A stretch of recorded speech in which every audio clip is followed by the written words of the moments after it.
আমরা যারা বিভিন্ন চাকরির প্রস্তুতি নিচ্ছি বা ছাত্র ছাত্রী আছি তাদের জন্য খুবই গুরুত্বপূর্ণ হলো মস্তিষ্ককে চাঙ্গা রাখা। মস্তিষ্ককে চাঙ্গা রাখতে সাহায্য করবে যেসব 9টি অভ্যাস মস্তিষ্কের কার্যদক্ষতা বাড়াতে সহজ কিন্তু কার্যকর অভ্যাস আমাদের দৈনন্দিন জীবনের অংশ করে নেওয়া জরুরি।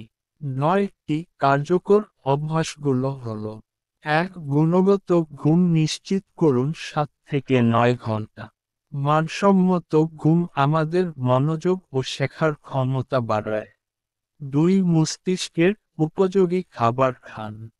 3. প্রতিদিন 30 মিনিট শরীরচর্চায় সক্রিয় থাকুন। 4. সচেতন ধ্যান চর্চা করুন বা মেডিটেশন করুন।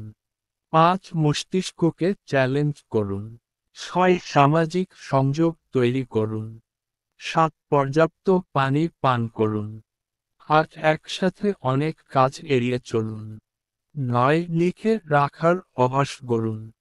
এই অভ্যাসগুলো দৈনন্দিন জীবনে আনলে আপনার মস্তিষ্ক থাকবে আরও বেশি সতেজ, সৃজনশীল ও কার্যকর। ধন্যবাদ সবাইকে। ভিডিওটি ভালো লাগলেই লাইক দিবেন, না ভালো লাগে ডিসলাইক দিবেন। সবার জন্য শুভকামনা রইল। চ্যানেলটি সাবস্ক্রাইব করে পাশে থাকবেন। মস্তিষ্কের শেখার গোপন রহস্য। আমাদের মস্তিষ্কে বিলিয়ন সংখ্যক নিউরন বা স্নায়ুকোষ রয়েছে। প্রতিটি নিউরন বৈদ্যুতিক সংকেত চালনা করে, যার মাধ্যমে তথ্য পরিবাহিত হয়। একটু যেন কম্পিউটারের বাইনারি কোড সিস্টেমের মতো, এই নিউরনগুলো একে অপরের সঙ্গে সংযুক্ত। সিন্যাপস এর মাধ্যমে প্রতিটি নিউরনের শাখামতো অংশ, অর্থাৎ ডেনড্রাইট, হাজার হাজার ইনপুট গ্রহণ করতে পারে। এই ইনপুটগুলো মস্তিষ্কের প্রধান নিউরনে পৌঁছায় এবং তখন তা নতুন বৈদ্যুতিক সংকেত তৈরি করে। নিউরনের এই সম্মিলিত সংকেতই আমাদের বিভিন্ন অভিজ্ঞতা ও তথ্যের মানসিক প্রতিচ্ছবি তৈরি করে।